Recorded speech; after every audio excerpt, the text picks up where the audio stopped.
Happy weekend Ibu Pintar. Hari ini ada Bunda Natali, Baby Azam bersama Bunda Nisha. Kakak Caca, Abang Arik, dan juga Kakak Graciela di Play Park Kemang. Wah, kira-kira mau ngapain aja ya? Yuk langsung aja kita lihat hanya di Ibu Pintar. Kayaknya anaknya belum bisa apa-apa deh.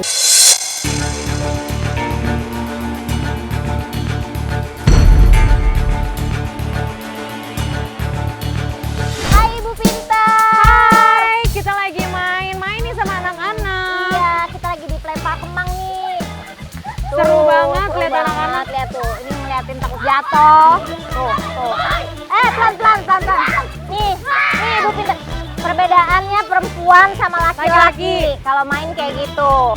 Oke Ibu Pintar, pokoknya ikutin keseruan kita bersama anak-anak. Sebelum mulai bermain, ayo kita pemanasan dulu. Nyanyi bareng bersama kakak-kakak dari Doodle Kids. Tambah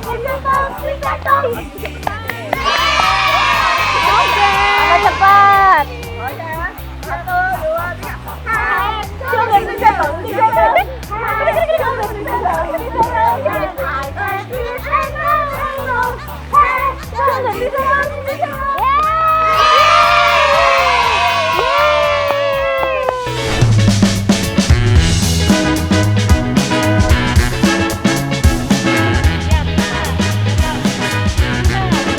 Just like the sunrise needs the sky, just like the blackbird needs to fly, I gotta have you by my side, 'cause you make me feel alright.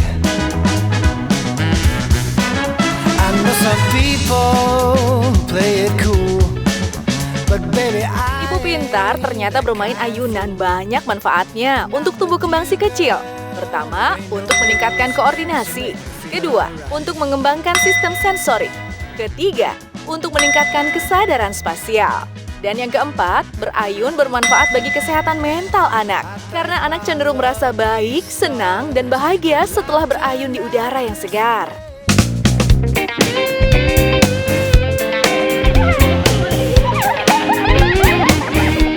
Aduh, Bunda Natali dan Bunda Nisha seru banget nih main cungkit-cungkit sama anak-anak.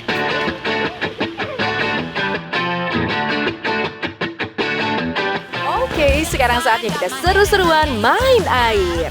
Wah, pasti udah pada nggak sabar nih anak-anak. Kita pemanasan dulu ya. I hear the crowd calling out my name, can't stop me, I'm a working machine. If you wanna go get it, if you wanna go get it, go get it. Go get it, go get it. Now roll the dice 'cause I'm ready to play this time. I'm gonna light up the floor. Turn up the heat. Ibu Pintar ternyata bermain penting loh untuk anak-anak dan banyak manfaatnya. Bermain memberi kesempatan anak untuk mengkaji resiko. Bermain membantu anak berkoneksi dengan dunia nyata. Bermain membantu dalam mengembangkan keterampilan kehidupan nyata. Bermain mempromosikan kemampuan fungsi eksekutif. Wah, kalau gitu Mama harus sempatkan waktu dan nikmati momen-momen bermain bersama anak ya. Nah, selagi kakak-kakak pada main air, Baby Azam akan mencoba permainan sensori dari Doodle Kids. Nah Ibu Pintar, sekarang kita kehadiran Doodle Kids lagi nih sama kakaknya. Nah sekarang Azam mau diapain nih Kak? Hari ini nih agak beda ya sama yang kemarin. Hari ini Azam kita mau coba main sambil ngerasain. Ini namanya jam testing. Sensori play yang pertama ada jam tasting. Di sini Baby Azam akan mencoba berbagai rasa selai untuk melatih indera perasanya. Kira-kira Baby Azam suka rasa yang mana ya? Kita lihat yuk.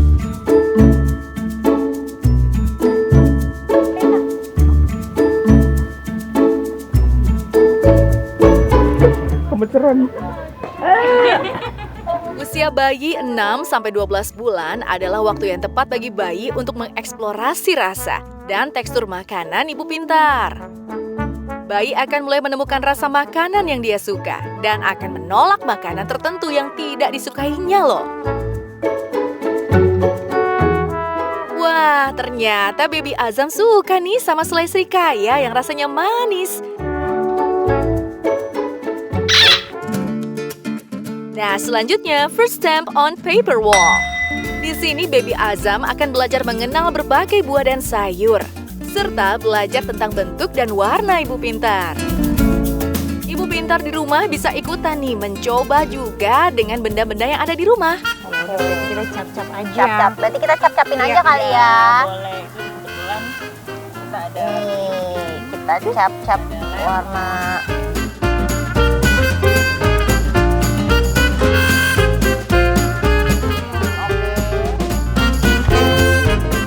Gemes banget Baby Azam cobain buah belimbing. Dari yang tadinya asem ekspresinya, kok lama-lama jadi doyan nih. Enak ya dek buat digigit-gigit.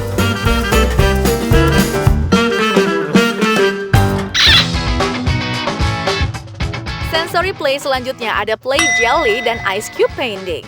Di sini Baby Azam akan melatih indera sentuhan dengan merasakan tekstur jelly dan dinginnya es batu. Bahan-bahan ini dari pewarna alami yang food grade, jadi aman untuk Baby Azam. Azam, aku megang nih. Ibu Pintar, tahu nggak sih kalau aktivitas sensory play ini berpengaruh loh untuk kecerdasan si kecil? Karena aktivitas ini adalah aktivitas yang melibatkan 5 indera, yaitu indera penglihatan, pendengaran, penciuman, perasa, dan sentuhan. Jadi semakin banyak masukan diberikan melalui sistem sensorik, semakin banyak masukan yang diberikan di otak. Ini bisa menciptakan dasar yang kuat untuk belajar pada anak.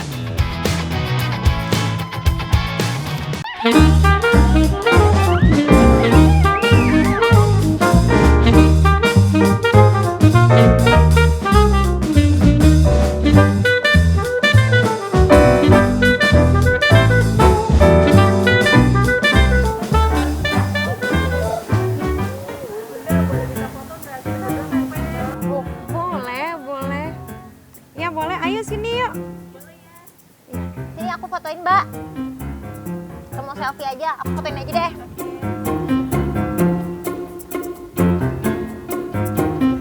Oke, 1, 2. Ya, dah. Oke, udah ya. Makasih banyak ya, Sandra. Ya. Kayaknya anaknya belum bisa apa-apa deh. Dari tadi aku panggil, gak nyala-nyala sih. Kembangnya agak lambat gitu, beda-beda anak-anak. Iya, betul-betul. Udah, jadi yuk, udah aja yuk.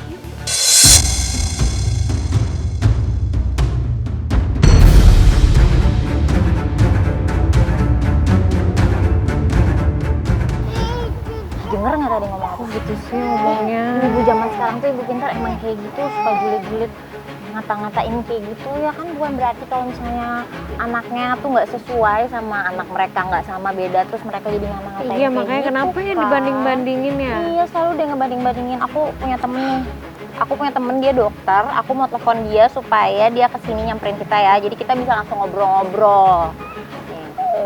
Halo dok. Iya, dokter lagi di mana? Nah, deket. Kebetulan nih dok, aku lagi sama temen aku. Nah, mau nggak dokter kita ketemu? Aku pengen ngobrol-ngobrol nih, pengen tanya-tanya juga tentang tumbuh kembang anak. Iya, sama temen aku. Oke, kalau gitu sih ya. Oke, makasih ya dok. Oke, dokternya mau kesini. Pas Terus banget. sekalian langsung kita tanyain aja. Oke deh. Daripada kayak gitu ya. Sabar. Sabar, istighfar langsung. Oh, ya Azam ya. Dede. Halo Ibu Pintar, nah kebetulan sekarang udah ada Dokter Herbowo. Halo dokter, Halo, apa kabar juga? Alhamdulillah baik. Ya, halo juga. Iya dok, tadi tuh ada ibu-ibu, jadi dia kayak ngebanding-bandingin anak aku gitu sama anaknya. Gimana ya dok? Ya, saya sih selalu bilang ya, banding-bandingin itu nggak baik, tapi membandingkan sama standar yang normal tuh perlu. Jadi membandingkan perlu, banding-bandingin yang nggak boleh. Nah sekarang tergantung ininya dong usianya. Ini sekarang Baby Azam umur berapa ya? Baby Azam ini tanggal 11 nanti udah mau 8 bulan. 8 bulan ya? 8 bulan. Jadi perkembangan anak itu memang ada beberapa tahap ya. Nah, kan baby Azam ini udah 8 bulan. Kalau 8 bulan kita lihat dulu motorik kasarnya. Motorik kasarnya harus bisa duduk tanpa berpegangan. Nah, ini kayak gini ya. Iya, Jadi iya, dia iya. nggak pegangan, nggak jatuh ke depan, nggak jatuh ke belakang. Nah, itu Seimbang ya, Dok, betul. ya. Paling lambat 9 bulan pokoknya udah nggak boleh jatuh lagi ke belakang. Oh, oke. Kayak gini, ini nggak jatuh kan sama Nggak, sekali. Ya. Enggak, iya. Nah, sekarang kalau motorik halus kita lihat. Ya. Baby Azam nih harusnya udah bisa ini nih, udah bisa harus genggam dia ngambil. Ada dua yang harus dilakuin. Nomor satu dia harus genggam besar begini. Nah ini kayak begini nih ya. Jadi dia genggam dalam kondisi besar begini. Nah yang satu lagi dia harus bisa ngambil yang kecil-kecil. Ini yang lebih kecil kali ya. Ya ini yang jepit-jepit yang kecil-kecil Ini yang ini. es batu ini, Dok. Biar ada gimana ya, Dok? Coba nih. Dingin kali kan dia. Iya, Emang dingin. dingin ya? Es Iya batu, kalau iya. dingin mungkin belum tentu berani ya kalau nggak pernah dikasih dingin karena orang Indonesia kan senang banget. Oh kalau dingin nanti pilek gitu. Jadi Iya. sering nggak dikasih. Nah, tinggal yang paling penting sekarang kemampuan bicara. Kemampuan bicara ini harusnya dia udah ada apa ya? Kalau 8 bulan namanya satu silabel. Mestinya ngomongnya a, ba, ba Iya, gitu-gitu. Atau ngoceh kayak kalau kita ngobrol dia ngajak ngobrol. Ayo. Iya, iya, dede gitu dia ngomongnya, dede. Nggak tahu dede siapa. Nah, itu lebih bagus itu namanya babbling tuh. Iya. Dede itu umur 9 bulan. Jadi sebenarnya kalau dilihat ini belum mau ngomong sih ya. Halo Azam. Baru bangun Azam. soalnya, Dok. Ini yang penting nih. Tadi kalau kita panggil Nama. harus nengok. Oke. Ini udah sangat bagus sekali karena paling lambat umur setahun harus nengok. Oh iya, aku tuh rencana mau vaksin baby Ya. Azam. Cuma aku tuh kadang suka rada takut-takut karena dengar kabar beredar berita-berita di luar sana tuh iya amit-amit ya. Katanya kalau habis divaksin itu ada yang kena autis gitu, itu benar nggak sih, Dok? Masa sih, Dok? Ya itu emang berita udah berapa ya? 10 tahun yang lalu kali ya. Takut ya, takut Di banget. Indonesia masih beredar memang, tapi perlu diluruskan bahwa itu udah nggak benar. Nggak bener Nggak ya? benar. Karena memang udah diteliti, udah penelitiannya besar-besaran loh, bukan cuma sekedar penelitian kata orang gitu. Ini penelitian besar-besaran dan nggak terbukti tuh satupun vaksin bisa bikin autis tuh nggak ada. Alhamdulillah anakku sampai sekarang alhamdulillah sehat-sehat aja. Ya kan kita semua juga divaksin waktu kecil. Iya, Iya. mungkin Dan nggak karena apa-apa juga ya. mungkin karena aku anak pertama kali ya, jadi yang benar-benar super duper takut, banyak ketakutannya gitu, Betul. Dok. Wajar kok takut. Jadi kalau gitu sekarang tuh kan udah macem-macem nih vaksin. Nah yang wajib emang kayak ini tuh wajib nggak boleh lewat kan ada tuh yang Iya. kayak ini tuh wajib ya nggak boleh lewat gitu. Itu apa aja, Dok? Karena kan kalau zaman dulu mungkin kayaknya nggak sebanyak sekarang. Apa karena setelah pandemi atau gimana gitu?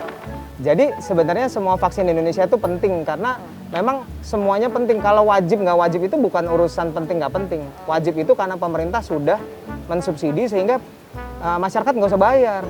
Kalau nggak usah bayar ya jangan ditunda-tunda dong Iya, gitu. Makanya orang bilang wajib. Nah itu yang sekarang dari pemerintah sudah disubsidi dan itu digunakan di puskesmas tuh ada hepatitis B yang baru lahir, polio tuh yang tetes, ada DPT, HIB. Beberapa tahun yang lalu ada HIB ya, Haemophilus influenza B itu buat radang selaput otak sorry. Terus ada campak, ya campak sekarang namanya MR. Nah yang terbaru yang jangan lupa ada vaksin baru namanya pneumococcus PCV. Itu yang terakhir Itu untuk di untuk di umur 2 bulan ke atas. Untuk ini ya, Dok, pernah apa? Untuk pneumonia, untuk pneumonia. ya yang suka dibilang paru-paru basah dan mencegah meningitis. Nah, Dok, kan ada nih, kan kita kan kadang-kadang ada bayi yang oh ini udah bisa ini, yang ini kayak yang ini belum. Kan tadi kata dokter jangan banding-bandingin. Betul. Tapi terus ada orang yang kayak tadi tuh ibu-ibu yang dulu tuh, oh itu anaknya agak-agak autis tuh gitu kan. Kan kayak orang tuh asal aja gitu nyebut autis. Sebenarnya kan nggak tahu ciri-ciri anak autis tuh yang sebenarnya kayak gimana gitu. Orang bisa asal nyebut autis gitu kan sebenarnya ada ciri-cirinya, Dok. Apa aja tuh? Melabel autis tuh menurut saya kurang baik banget ya. Kalau lihat anak telat dikit, oh autis tuh. Anak diam dikit bilang autis gitu ya. Sibuk terus sendiri dibilang ih kayak autis gitu. Jangan suka melabel lah ya. Tapi basicnya harus dikenali dengan baik karena autis itu ditandai dengan adanya gangguan komunikasi sosial dan interaksi sosial. Jadi komunikasi sosial anaknya telat ngomong. Interaksi sosial anaknya kalau dipanggil tuh nggak mau nengok. Anaknya kalau diajak ngobrol juga nggak mau lihat gitu, nggak mau main sama anak lain, tuh komunikasi dan interaksi sosial. Terus kemudian dia ada yang kedua yaitu perilaku yang diulang-ulang dan minat yang terbatas. Jadi maunya itu aja terus diulang-ulang. Jadi misalnya dia suka mobil-mobilan, nanti mobilnya diulang-ulang tuh dalam bentuk dijejer-jejer. Dia nyusun-nyusun, jago dia nyusun-nyusun, jejer-jejer, nyusun-nyusun ke atas gitu. Atau yang diulang-ulang, misalnya flapping, anaknya flapping terus begini. Kalau senang flapping. Itu kan diulang-ulang maksudnya. Ini kan diulang. Atau yang gini-gini. Anaknya gini-gini terus. Dan biasanya tapi jangan dibalik ya, jangan anak suka gini-gini dibilang autis gitu. Anaknya biasanya sepaket. sosialnya kurang baik, komunikasinya kurang baik, dan ada yang diulang-ulang. Selalu gerakannya diulang-ulang, atau duduknya diulang-ulang gini-gini terus. Ada diulang-ulang. Iya, Ya. iya. Jadi ya kayak gitu baru kita, oh ini kemungkinan sangat besar autis. Jadi jangan semua anak terlambat terus. Mentang-mentang Pikirannya- telat ngomong terus di label-label nih autis nih. Menarik sekali ya informasi dan juga tips penting untuk ibu pintar di rumah dari Dr. Herbowo. Setelah ini kira-kira mau ngapain lagi ya? Tetap di Ibu Pintar.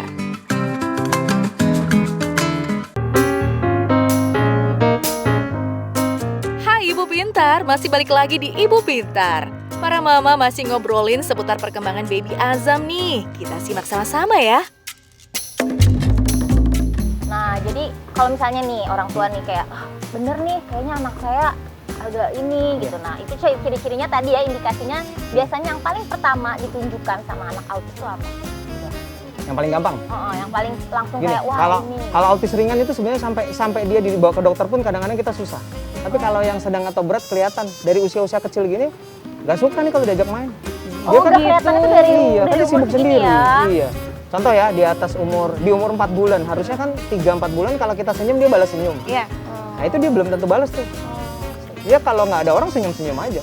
Tapi kalau kita ajak senyum, dia biasanya menghindar. Itu yang paling kecil. Terus kemudian di umur 7-8 bulan, 8 bulan lah ya, udah main cilukba kan mestinya. Iya. Kalau dimainin cilukba kan ketawa. Ketawa. Nah ini biasanya enggak. Kan nggak seneng kan dia, senangnya sendiri. Gitu berarti pokoknya ciri-cirinya tuh dia nggak senang berinteraksi sama Betul, orang ya, betul. Dok. Dia asik sendiri gitu ya, Yes. Dok. Nah, biasanya kan ada beberapa faktor nggak sih kalau misalkan ada anak ngalamin autis tuh yang kayak apa dari keturunan, apa dari suatu penyakit dari ibunya pas saat dia mengandung, atau ada faktor lain, Dok, biasanya? Autis sebagian besar genetik ya. Ya. Jadi memang genetik. Tapi sebenarnya gini, autis itu memang ada kelainan di otak yang di bagian sosialnya. Jadi dia bukan bicaranya yang terganggu, tapi sosialnya yang terganggu. Iya. Nah, sosialnya yang terganggu bisa karena otaknya rusak, karena dia misalnya lahir nggak nangis, lahir tiba-tiba ada infeksi berat, bisa aja.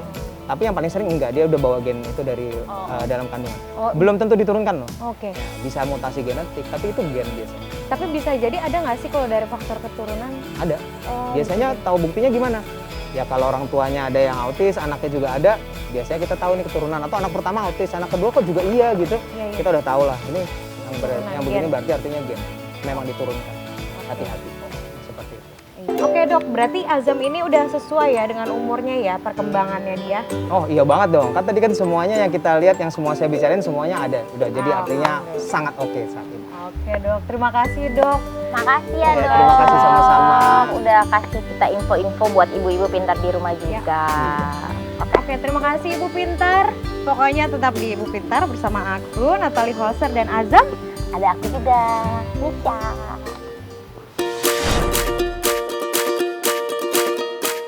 Halo Ibu Pintar, kita sekarang ada di segmen Do It Yourself bersama Doodle Kids yang bisa dilakukan bersama si kecil nih. Kali ini kita akan membuat prakarya cotton ball sheep atau domba kapas. Bahan-bahan yang diperlukan yaitu kertas gambar, bola-bola kapas, lem, spidol, alat mewarnai seperti cat air atau krayon, mata boneka, dan air jika menggunakan cat air. Step pertama, kita gambar dulu ya dombanya seperti ini.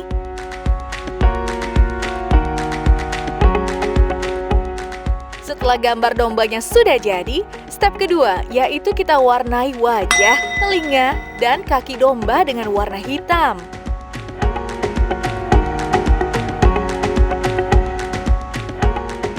Lanjut ke step ketiga. Si kecil bebas menggambar latar belakang dengan suasana yang mereka sukai. Seperti ini contohnya.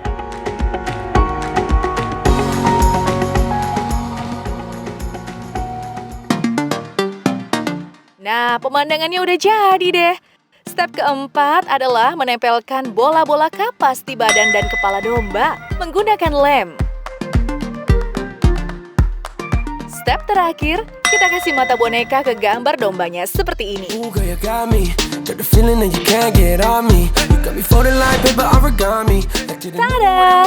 Domba kapasnya sudah jadi. Mudah kan Ibu Pintar? Selamat berkreasi di rumah. Nantikan do it yourself selanjutnya hanya di Ibu Pintar. in the fast car.